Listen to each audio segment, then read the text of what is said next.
পাহাড় হল ভূপৃষ্ঠের স্বাভাবিক উঁচু ভূমি যা আশপাশের এলাকার তুলনায় অনেক বেশি উচ্চতা সম্পন্ন। এটি প্রধানত ভূতাত্ত্বিক পরিবর্তন, টেকটনিক প্লেটের সংঘর্ষ, আগ্নেয়গিরির কার্যকলাপ এবং ক্ষয় প্রক্রিয়ার ফলে গঠিত হয়। পাহাড়ের উচ্চতা ও আকৃতি বিভিন্ন রকমের হতে পারে। কিছু পাহাড় ঢালু ও সবুজে ঢাকা, আবার কিছু পাহাড় খাড়া ও রুক্ষ।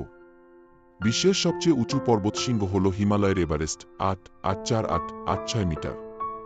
বাংলাদেশে পার্বত্য চট্টগ্রাম অঞ্চলে বেশ কিছু পাহাড় বিদ্যমান, যার মধ্যে কেওক্রাডং ও তাজিংডং উল্লেখযোগ্য। পাহাড় পরিবেশের জন্য অত্যন্ত গুরুত্বপূর্ণ। এটি জলবায়ু নিয়ন্ত্রণ, বৃষ্টিপাতের ভারসাম্য রক্ষা, বনজ ও খনিজ সম্পদের উৎস হিসেবে কাজ করে।